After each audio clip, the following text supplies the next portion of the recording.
Hello friends, मेरे channel में आप लोग को स्वागत है। तो आज के दिन के बाद आज स्पेशल सेशन था, तो पता था कि मार्केट में कुछ होने वाला नहीं है। बट फ्राइडे के दिन मार्केट में एक अच्छा खासा तेज़ी इंडियन मार्केट में नहीं, यूएस मार्केट में भी आया था। और जो Nifty US future, Nasdaq future, डाउ जोन जो भी दिखा रहे हैं वो अभी भी तेज़ी में दिखा रहे हैं। तो चांसेस बहुत है कि मंडे को भी एक गैप अप ओपन हो सकते हैं। बट उससे पहले कुछ चीज़ें जो है हम बात करना चाहते हैं, which is showing market breadth AD line. ये होती है अर्बन्स डिक्लाइन लाइन। यहाँ पे क्या दिखाई दे रहा है, जो ग्रीन लाइन है, जो ग्रीन कलर है वो है निफ्टी, यहाँ पे शो किया हुआ है। और जो एडी लाइन है वो है ये रेड में, ठीक है ना। अब हमें ये देखना है कि अभी मार्केट कहाँ है। ये देखो एडी लाइन कहाँ पे हो रहा है, it's simple showing lower low kind of situation. अब उसी टाइम पे अगर मैं ये देखूं कि मेरा निफ्टी कहाँ है, तो निफ्टी यहाँ पे क्लियर कट में ये मेंशन है कि इट्स शोइंग हायर हाई। एक चल रहा है आपका लोअर लो, और एक और एक जो है क्या करने की कोशिश कर रहा है, एक हायर हाई और एक लोअर लो की तरफ चल रहा है, ठीक है ना। यहाँ पे मैं मार्क कर रहा हूँ, ये देखो रेड में, ठीक है। अब ये ऊपर गया, फिर आया नीचे, फिर गया, फिर आया। तो इसमें simple it's a divergence. Divergence का मतलब होता है मार्केट ब्रेथ में अगर कहीं भी दिक्कत है, which is not performing with the market participant, मतलब मार्केट के साथ अगर पार्टिसिपेट नहीं कर पा रहा है, तो something is there, so you have to be careful. So ये चीज़ इंडिकेशन दे रहा है, ठीक है ना। अब वो छोटे टाइम फ्रेम के लिए कभी नहीं देता, याद रखिए। 5 to 10 मिनट्स या 5 डेज के लिए, 10 डेज के लिए ये समय नहीं है। इस थिंकिंग अबाउट यार ठीक है यार, 10 दिन का करेक्शन हो जाएगा, 10 दिन का प्रॉफिट बुकिंग हो जाएगा, ठीक हो जाएगा। No no no, not at all. You can think you 2 to 3 months का भी व्यू लेके चल सकते हो, शॉर्ट टर्म से लेके लॉन्गर टर्म का टाइम फ्रेम लेके चल सकते हो। So you have to be careful, ठीक है। यहाँ पे शॉर्ट टू लॉन्गर टर्म, तो लेट्स से चार्ट के ऊपर आते हैं। तो चार्ट में देखते हैं क्या शॉर्ट टर्म के लिए है या लॉन्गर टर्म के लिए है। यहाँ पे एक चीज़ मैंने बहुत बार बताया हूँ कि जो एफआई के डाटा होती है बहुत मायने रखता है चीज़ को समझना। एफआई ने इतने 30-50 कितना हो गया, 50,000 करोड़ का सेलिंग करने के बाद भी निफ्टी ऊपर है। तो आप बोलोगे यार एफआई तो बेच रहा है, निफ्टी ऊपर है, तो इस बार भी निफ्टी वो एफआई खरीदेंगे। ये देखो लो, मार्च 1, यार मार्च 1 तारीख है, कितना निफ्टी कितना तेजी हुआ। अब उसने कितना बाय किया, सिंपल 128 करोड़, कुछ भी नहीं है। मतलब जब आपको 50,000 करोड़ सेल करके रखे हो, तो कम से कम 1,000-2,000 करोड़ का तो बाई करनी चाहिए था, बिल्कुल नहीं। और इतनी बड़ी रैली में भी पार्टिसिपेट जीरो की बराबर। तो इसका ये मतलब अभी मार्च महीना ख़त्म ही नहीं हुआ है, मार्च महीना शुरू हुआ है, ठीक है ना। तो चीज़ कहने का मतलब ये है, अगर ये डेली चार्ट देखोगे तो डेली चार्ट में क्लियर कर दिखा रहा है। अच्छा, ये चार्ट में आ गए क्या, ठीक है। अगर डेली में आऊँगा तो ये दिखा रहा है, देखियो फरवरी में 29 को एक बाइंग आया था, उसके बाद। तो कुल मिला कर अगर हमें ये देखूँ तो मोटा मोटी वो सेल पे बैठे हैं। तो सेल क्यों है, इसका जवाब ढूंढते हैं एक बार। कहाँ पे, निफ्टी इंडेक्स ट्रेंड में, ठीक है ना। अब आते हैं, जल्द से जल्द काम ख़त्म करते हैं, ठीक है। अब शुरू करते हैं कि ये जो ट्रेंड था, ये देखो ये ट्रेंड था, कितने दिन का ट्रेंड फॉल आया, ठीक है ना। ये देखो उसके बाद यहाँ से एक नई ट्रेंड चालू हुई, और एलियट वेव थ्योरी के बेसिस पे ये एक ट्रेंड खत्म हो रहा है, नंबर 1। और वो ट्रेंड कहाँ से चालू हुआ, इस लेवल से 15,000 लेवल के आसपास ने चालू किया। अब एलियट वेव थ्योरी कह रहा है 5 वेव जहाँ पे है वो ख़त्म होने के चांसेस है, ठीक है ना। इसका ये मतलब है कि हमें अगर मार्केट में तेजी बैठना है, मंदी में बैठना है, तो स्टेप वाइज चलना पड़ेगा, ठीक है। तो स्टेप वाइज क्या है, यहाँ पे अगर आप देखो, जब जब मंथली का ब्रेक किया है, क्लोज किया है, तो एक बार क्या ना 2-3 मंथ्स का क्या गया है, कंसोलिडेशन। तो अभी मंथली का ब्रेक करने का क्या मतलब है, क्या लेवल है, यहाँ पे क्रॉसर रखता हूँ तो लो वैल्यू में यहाँ पे जाके देखिए, ये देखिए ये लिखा हुआ है, ठीक है। ये देखिए मैंने क्रॉसर रखा फरवरी मंथ का, क्या है लो 21,530। राउंड फिगर में बात करते हैं, 21,000 आज a crucial crucial crucial support area, ठीक है ना। चलिए अब आते हैं वीकली चार्ट में।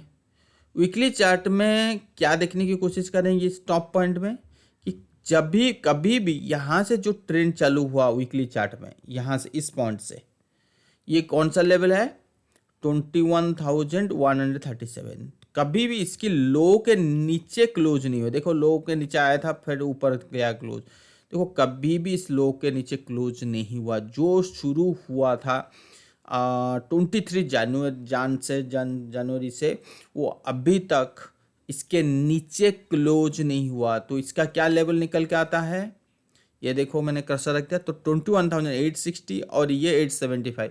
तो मोटा मोटा हम ले लेते हैं 21,850, देन इसको एक बना लेते हैं, ये है आपका सपोर्ट एरिया 21,850 का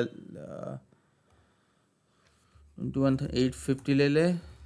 तो एक जो वीकली है में सपोर्ट एरिया निकल के आता है, ठीक है ना।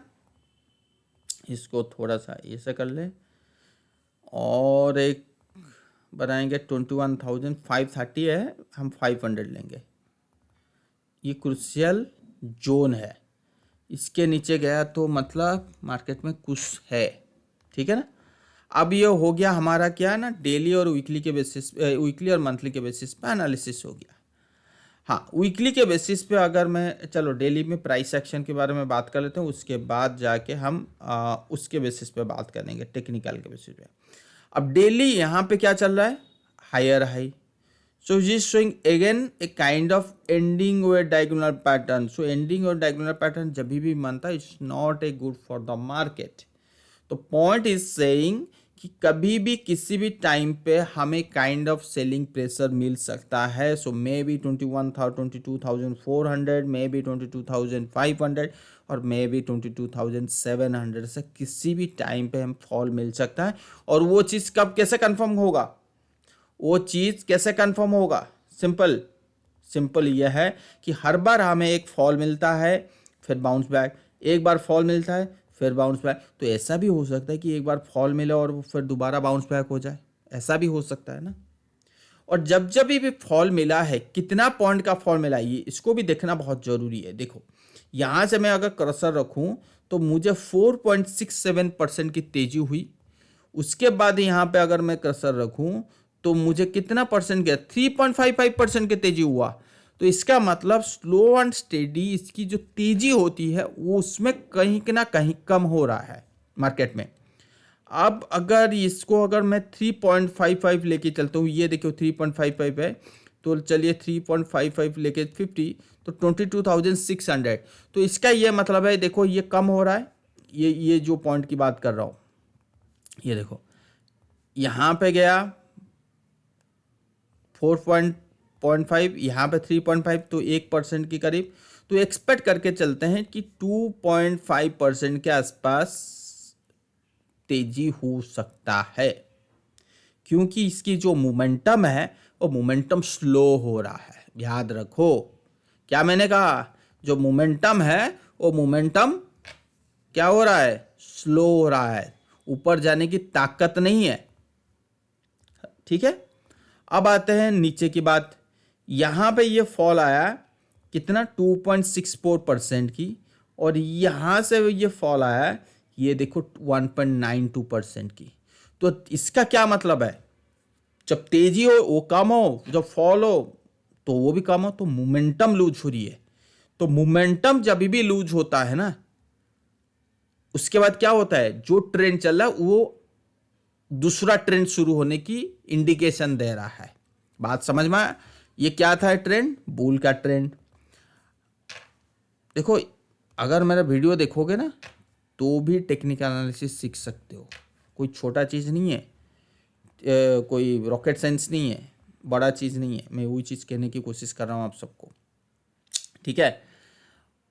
अगर मार्केट यहाँ से फॉल हुआ तो क्या इस टाइप की सपोर्ट लेके दोबारा हो चल जा सकता है?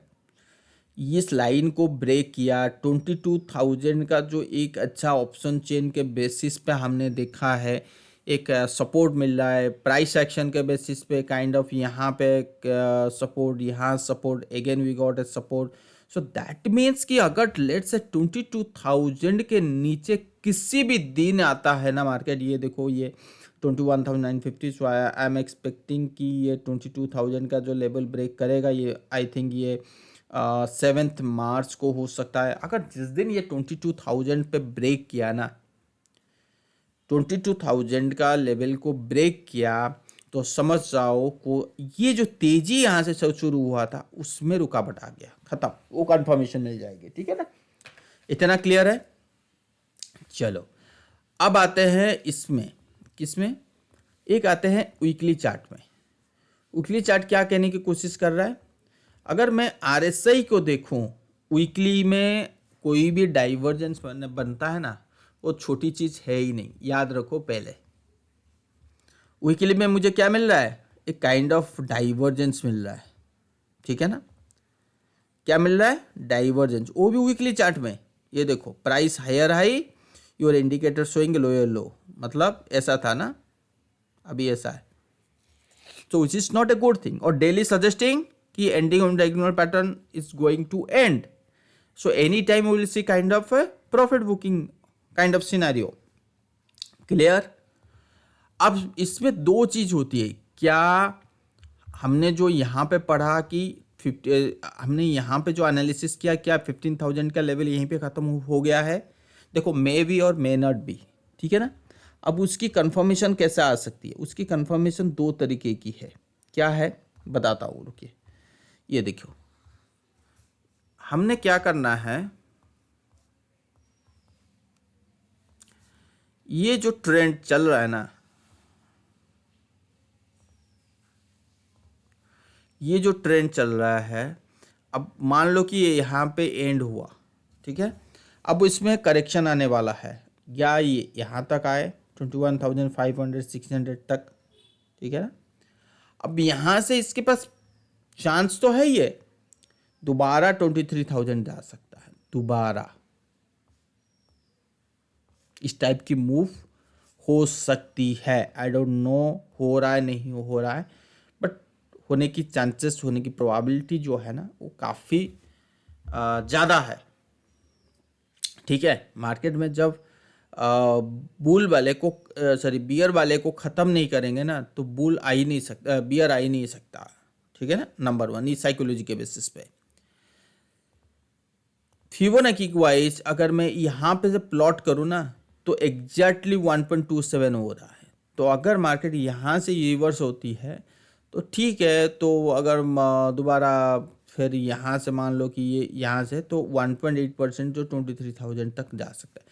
बट यहाँ पे मैं क्यों ये कहने की कोशिश कर रहा हूँ कि अगर आपके दिमाग में आ रहा होगा, अच्छा ये तो 23,000 तो जाएगा, तब हम प्रॉफिट बुकिंग करेंगे अपनी पोर्टफोलियो की स्टॉक है। नहीं, जब एडी लाइन ये दिखा दिया कि नीचे जा रहा है, तो इसका मतलब है कि मार्केट 23 आ जाए या 22,500 आ जाए, कोई फ़र्क नहीं पड़ता, आपकी पोर्टफोलियो नीचे जानी ही जाएगी ही जाएगी।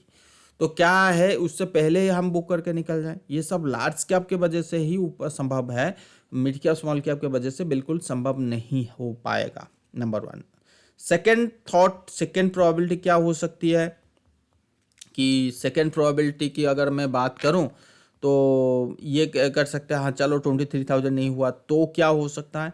देखो, एक काइंड ऑफ यहाँ पे फॉल आए 21,000, और यहाँ पे फिर दोबारा तेजी हो और ये फॉल आए, तो इसका क्या मेरे मन में थी मीनिंग है, this is showing head and shoulder.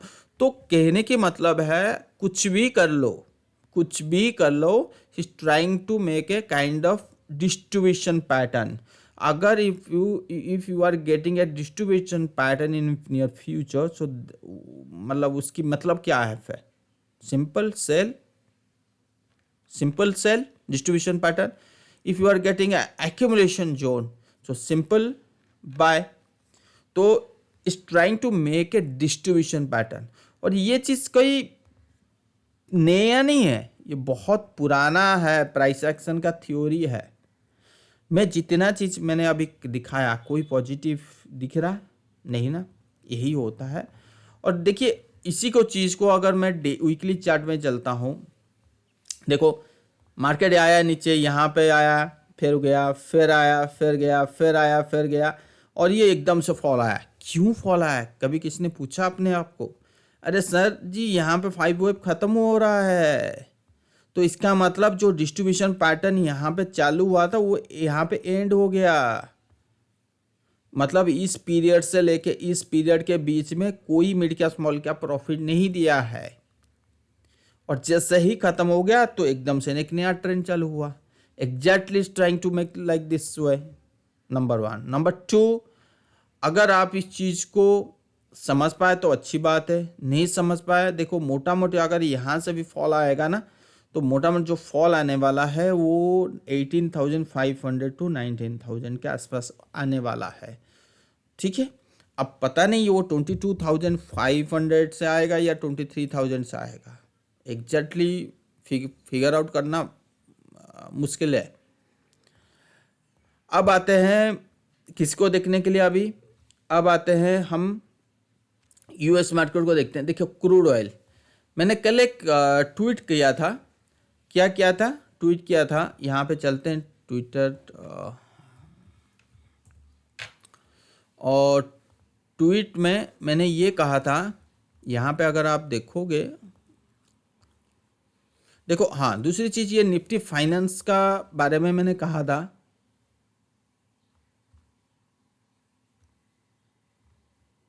ठीक है ना, निफ्टी फाइनेंस में क्या कहने की कोशिश कर, double bottom kind of formation है और ऊपर जाने की कोशिश कर रहा है। चलिए ये छूट जाता तो फिर तो दिक्कत होती ठीक है ना। ट्वीट वाला देख के फिर वो याद आ गया कि ठीक है, अभी निफ्टी क्या चल रहा है? निफ्टी सिंपल है, हायर हाई। अभी उसके सामने बैंक निफ्टी क्या है? अभी तक हाई को क्रॉस नहीं कर पा रहा है, नंबर 1। अगर वैसे देखें तो it's showing some kind of double bottom pattern, और ये चीज़ ये क्या, फिर दोबारा यहाँ पे 48,000 टच कर सकता है। मैं बिल्कुल मना नहीं कर रहा हूँ, यहाँ तक आ सकती है। तो जब आपकी निफ्टी नीचे दिखा रहा हो बियरिश साइन और आपकी बैंक निफ्टी बुल साइन, तो इसी माहौल, इसी समय पे क्या करनी चाहिए? Simple wait and watch, wait and watch. कोई बात नहीं, हमें प्रॉफिट नहीं मिलेगा, मत, कोई जरूरत नहीं है, क्योंकि अगर छोटे टाइम फ्रेम पे अगर हम बात करें तो it's showing some kind of ending on diagonal pattern, तो ये भी प्रोबेबिलिटी है कि मार्केट यहाँ से गिर सकता है। और यकीन मानिए, बैंक निफ्टी गिरने का मतलब है अगला स्टॉप है यहाँ 42,000, मतलब बैंक निफ्टी काफी ज्यादा गिर सकता है कंपेयर टू निफ्टी। तो जब जब इस टाइप की सिचुएशन क्रिएट हो ना, कॉन्फिडेंट ना हो, कंफर्मेशन ना हो, तो सिंपल वेट एंड वॉच। चाहे बैंक निफ्टी 48 आ जाए, चाहे वो निफ्टी 23 आ जाए विदाउट एनी प्रॉफिट बुकिंग, कोई बात नहीं। पैसा रिटर्न कमाने से ज़्यादा, रिटर्न मतलब पैसे कमाने से ज़्यादा ना, पैसा बचाना बहुत बड़ी बात होती है। मतलब जब जब आपकी कॉन्फिडेंट लूज हो रहा है, आपको कंफर्मेशन नहीं है, तब आप पैसा बचाने के बारे में सोचो, चाहे आपकी एनालिसिस गलत क्यों ना हो, चाहे आपकी एनालिसिस गलत क्यों ना हो। मैंने एनालिसिस किया कि मार्केट यहाँ से गिर सकता है, अब मार्केट यहाँ पे गिरा नहीं और 23,500 हो गया। अब मैंने कोई 1 रुपया कहीं खो दिया नहीं ना, उल्टी मैंने पैसा, मेरा पैसा मेरे पास है, मैंने कुछ सीखूंगा, फिर आने वाले टाइम पे आगे बढ़ूंगा। अगर मैंने लगा दिया यहाँ पे ई फंड बॉट के सिचुएशन, तो पैसा मिल रह गया ना ऊपर के भाव में, या मैंने लॉस कर दिया। अगर मान लो कि 42,000 आया, तो यहाँ पे लगाऊंगा तो पैसा और बनेगा। तो बहुत टाइम ऐसा होता है कि वेट एंड वॉच सिनेरियो रखना पड़ता है जब आपकी सिचुएशन, जब आपकी दिमाग काम नहीं करे। तीसरी चीज़ ये है कि ये इस टाइप की पैटर्न क्यों यहाँ पे बना है। देखो भाई साहब, सिंपल सी बात है, इस लेवल को ब्रेक किया ना, तो तो बैंक निफ्टी यहाँ आने के कोई नहीं बचा सकता। बैंक निफ्टी निफ्टी दोनों का डाइवर्जेंस, मतलब बैंक निफ्टी नीचे की तरफ है, निफ्टी हायर हाई है, so it's not a positive signal. But confirmation, जैसे निफ्टी अगर 22,000 और बैंक निफ्टी 45,700 के नीचे क्लोज हो ना, तो आप समझ जाओ कि कंफर्मेशन मिल गया। अब आप इसको बचा के दिखाओ 42,000 आने के लिए, ठीक है ना। तो ये एक बड़ा माइनस पॉइंट है, बता रहे हैं। उसके साथ साथ अगर मैं निफ्टी फाइनेंशियल की बात करूं, देखो बैंक निफ्टी और निफ्टी फाइनेंशियल का जो चार्ट पैटर्न होता है ना, काफ़ी लगभग सेम है, कोई गलत नहीं है। बट ये फिर भी यहाँ पे इस पॉइंट पे अगर बात करें तो एक double bottom kind of formation बना है और यहाँ से एक अच्छी वाली तेजी होने की चांसेस है। तो जो बैंक निफ्टी में मैंने कहा कि एक कंफर्मेशन नहीं है, 22,000 के नीचे क्लोज करेगा, मतलब यहाँ इसके नीचे क्लोज कर, तो फिर ई फंड बॉट का सिचुएशन जब भी हो ना, तो सबसे बढ़िया है कि उस चीज़ को ट्रेड ना करो, उस चीज़ को वेट एंड वॉच सिचुएशन में डाल दो, सिंपल। तो इसीलिए मैंने क्या करा, कल जैसे निफ्टी फाइनेंशियल मुझे तेजी लग रहा था, फिर भी मुझे कंफ्यूज था, तो मैंने क्या नहीं, सबसे बढ़िया है इससे पोजीशन निकाल। देखिए 20,840 का दिखा रहा है अभी का, अगर आप देखोगे तो भी 20,850। और देखो मैंने यहाँ पे ट्वीट कर दिया हूँ 1 आवर के बेसिस पे, Nifty finance at this time you have to be careful for long position, so avoid at this time to trade bank nifty or nifty financial index because I am getting a bearish divergence between bank nifty versus nifty. Nifty यहाँ पे भी लिखा हूँ Nifty finance at this time you have to be careful long position. अच्छा, यहाँ पे जो लिखा है वहाँ पे वही लिखा है, क्योंकि एक किसी को अगर समझ में नहीं आया तो एटलीस्ट 2 जगह तो देख सकता है, ठीक है ना। तो ये चीज़ मैंने दिखा। यहाँ पे मैं अगर एक चीज़ दिखाऊँ, ये तो बैंक निफ्टी की चार्ट लग रहा था कि यहीं से तेजी हो जाएगा, बट इसके ऊपर आया नहीं। बट निफ्टी ने मैंने क्लियर कट कहा था कि वीकली चार्ट में मुझे पिनाट पैटर्न दिख रहा है और यहाँ से तेजी होनी चाहिए, जबकि मैंने तेजी था 21,900 से। अब यहाँ पे प्रॉफिट बुकिंग टाइम आ गया, मैं प्रॉफिट बुकिंग करके निकल चुका हूँ, ठीक है ना। एवेल्स में मिड टर्म का इन्वेस्टमेंट है 1524, बट आज ने 1590 के आसपास, मतलब 1600 का टारगेट अचीव किया। सबसे बड़ी चीज़ जो यहाँ पे दिखाने की कोशिश कर रहा हूँ वो है क्रूड ऑयल वर्सेस SPX, मतलब यूएस मार्केट। तो इससे क्या है, ये है US market, yellow crude oil ये है। तो हमें पता है क्रूड ऑयल बढ़ना इंडियन मार्केट के लिए सही नहीं है, ये आपको पता है। तो क्या है, ये इस पॉइंट से क्या हुआ है ना, जब भी SPX मतलब आपका यूएस मार्केट फॉल हो रहा था, तो क्रूड ऑयल यहाँ पे अपने आप को कंसोलिडेशन कर रहा था, मतलब हेड एंड शोल्डर। जैसे यहाँ पे ब्रेकडाउन आया, उसके बाद भयंकर तेजी किस में आने लगा, यूएस इक्विटी मार्केट में, और एग्जैक्टली ऐसे ही हुआ।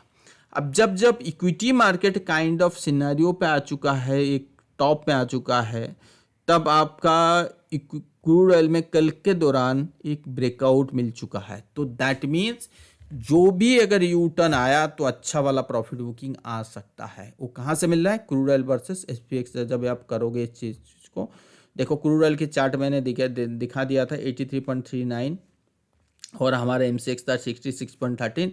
कल की जो रात थी 66.90, मतलब 6700 के आसपास। But I am expecting $100 in coming days from the 83 level. और अगर मैं हमारी MCX की बात करूं तो करीब 81,100 की लेवल हमें मिल सकता है। इस चीज़ को याद ध्यान में रखिए। तो वो अच्छा चीज़ बिल्कुल नहीं है। मुझे नहीं पता किनको अच्छा लगेगा मेरा एनालिसिस, किनको अच्छा नहीं लगा, but I know what I am doing here, ठीक है ना। जो चीज़ आपको, देखो आपके पास कैश होगा ना तब आप कुछ कर पाओगे, कैश नहीं होगा तो कुछ नहीं कर पाओगे। मेरा सिंपल से एनालिसिस है, जब आपको कन्फ्यूजन आए, अरे भाई साहब इतना बढ़ गया, क्या करें, सिंपल एक ही थ्योरी है, 25 से 30% का कैश में बैठ जाओ, बाकी देखते हैं ना क्या हो सकता है। अगर लगता है कि बहुत कॉन्फिडेंट हो 30 से 40%, और कॉन्फिडेंट हो 40 से 50%। बट मार्केट के साथ पार्टिसिपेट होना बहुत ज़रूरी है, ये चीज़ याद रख लो, ठीक है ना। अगर मैं मिड कैप स्मॉल कैप की बात करूं तो देखो मिड कैप स्मॉल कैप ऐसे चल रहे हैं कि भाई इनको कोई लगाम छू नहीं सकता। तो कहने का मतलब है किसी भी टाइम पे ये देखो ये काइंड ऑफ बुल तो दिखा रहे हैं बट किसी भी टाइम पे पासा पलट सकता है, ये चीज़ याद रखो मिड कैप स्मॉल कैप में। मुझे देखो पासा पलटेगा ना तो समझ में नहीं आएगा हो क्या रहा है। यूएस डॉलर, तो US dollar is trying to मतलब एक कंसोलिडेशन पैटर्न पे चल रहा है, तो उसके बाद एक बार फॉल आ सकता है, बट ये जो फॉल आएगा ना ये इक्विटी मार्केट के लिए सही है। बट देखते हैं कितना दिन फॉल होता है, कितना दिन सस्टेन करता है, तो उसके ऊपर फिर बात करते हैं फर्दर, ठीक है। अब आ जाइए यूएस मार्केट। यूएस मार्केट में एग्जैक्टली जो गैप एरिया था इस गैप एरिया के ऊपर ट्रेड हो रहा है, तो यूएस मार्केट अभी भी ऊपर जाने की ताकत है इसमें। फिर भी क्या करूं, यहाँ पे भी again we are getting a kind of 5 diagonal pattern, मतलब W X Y X Z, तो ये पैटर्न जेड कहीं यहीं कहीं ख़त्म हो रहा है। तो दैट मीन्स कि इनकी जो ट्रेंड जो शुरू हुआ था अक्टूबर 2022 ये कहीं यहीं कहीं ख़त्म हो रहा है, तो किसी भी टाइम पे ख़त्म होता है। Exact level we can not find but yes approximately हम पार करते हैं। ऐसा बिल्कुल नहीं है कि 51 से हम चला जाए 10,000 और हम बैठे रहें, ऐसा नहीं है। देखो कंफर्मेशन आने के बाद ही कोई भी पोजीशन नहीं है ना, कंफर्मेशन के बाद ही शॉर्ट करते हैं या बाय करते हैं। यहाँ पे अगर आप देखोगे मूविंग एवरेज प्लॉट किया तो simple it's showing a higher high kind of formation, price moving average को रिस्पेक्ट दे रहा है और प्राइस बढ़ रहा है। तो जिस दिन प्राइस मूविंग एवरेज के नीचे ट्रेड होने लगेगा, जिस दिन प्राइस मूविंग एवरेज के नीचे ट्रेड होने लगेगा तो आपको एक काइंड ऑफ कंफर्मेशन आ गया। बात सिंपल, कुछ नहीं करना है, बात सिंपल है, ठीक है। और ये किस दिन देखो ये चीज़ अगर नीचे आया तो दैट मीन्स हम भी नीचे जाएंगे ना। तो या हमारी इंडियन मार्केट 22,000 लेवल ले लो या यूएस मार्केट में मूविंग एवरेज वाइज ले लो, कुछ भी ले लो, अब उसके बाद आप बियर पोजीशन बनाओ। चलिए अब क्वेश्चन ये उठता है कि अच्छा यूएस मार्केट गिरेगा तो कितना दिन तक गिर सकता है या कितना कहाँ तक गिर सकता है। यहाँ पे फिबोनाची लगाते हैं, मान लो कि यही टॉप है, तो मोटा मोटी 50% कहाँ बन रहा है, 43 से लेके 41 के बीच में। यहाँ से अगर मैं देखूँ तो करीब करीब 16% से 20%, 15 से 20 ले ले कब गिरावट है यूएस मार्केट में संभव है, ठीक है। यहाँ तक गिर सकता है। प्राइस एक्शन वाइज अगर आप बात करोगे तो it's a very strong strong strong support zone area. क्यों? क्योंकि आप यहाँ पे देख सकते हो और यहाँ पे भी देख सकते हो, देन यहाँ पे भी देख सकते हो, तो मोटा मोटी यहाँ तक गिर सकता है। उसके बाद जाके तो इतना बड़ा फॉल आएगा तो कोई छोटी चीज़ नहीं होती है, याद रख लीजिए, ठीक है ना। ये था यूएस मार्केट के बारे में। नास्डैक भी एग्जैक्ट डूइंग सेम थिंग। वहाँ पे भी एक डाइवर्जेंस शुरू हो गया है, वो है रुसेल स्मॉल कैप इंडेक्स। तो जहाँ पे US market is touching all time high means SPX Dow Jones Nasdaq at the same time small cap index not performing. So what is the reason, मतलब इसके पीछे क्या मतलब ये ऐसा अगर आप ऐसे देखोगे तो रीजन क्या समझ में आ रहा। देखो it's showing some kind of diagonal मतलब डाइवर्जेंस जो whose is not a comfortable area. तो डाउ थ्योरी कहता है कि अगर आपका कोई मेजर इंडेक्स चल रहा है तो उसके साथ भी दूसरा इंडेक्स परफॉर्म करना चाहिए, बट यहाँ पे ऐसा कुछ नहीं दिखाई दे रहा है कि परफॉर्म करने की बात नहीं हो पा रहा है। सो which is not giving me confidence to कि buy और to hold my stocks, ठीक है ना। जो इन्वेस्टमेंट है तो इन्वेस्टमेंट है ना, जहाँ पे वैल्यूएशन नज़र आ रही है तो वहाँ पे होल्ड कर रहा हूँ, लाइक वो ऑयल है, इज माई ट्रेड और LIC PTC India, still I am holding, but कुछ प्रॉफिट बुक किया हूँ कैश में बैठने के लिए कि मार्केट अगर नीचे आया तो उसकी ले सकते, मौका ले सकते। अगर डाउ जोन्स जो ग्लोबल है वो exactly touching the all time high, तो ये सारे चीज़ दिखा रहा है। देखो यहाँ पे एक बड़ी वाली ये देखो बिटकॉइन भी ऑल टाइम हाई को टच कर रहा है, तो बिटकॉइन में भी मुझे थोड़ा सा गड़बड़ी लग रहा है, बट पता नहीं क्या हो सकता है कि तो यहाँ पे मैंने सब कुछ आपको ये चीज़ क्लियर नीट एंड क्लीन चीज़ बता दी। और ऑयल जो है ये क्या कहते हैं उसको, क्रूड ऑयल जो है वो इट्स रेडी टू मतलब वो हायर हाई, यहाँ पे देखो ब्रेकआउट दिया तो सस्टेनिंग का नीचे आ गया, बट मुझे कंफर्म हो कि भाई क्रूड ऑयल ऊपर जा सकता है, बहुत अच्छी वाला जा सकता है। तो ठीक है, आज के लिए इतना ही, नमस्कार। और मेरा जो पॉइंट था बोलने का, तो मैंने आप सबको बता दिया थ्रू चैटिंग के थ्रू। अगर आपके पास कुछ क्वेरी हो तो आप ज़रूर आप पूछ सकते हो थ्रू व्हाट्सएप, थ्रू ट्विटर, कहीं पे भी, ठीक है ना। Thank you so much.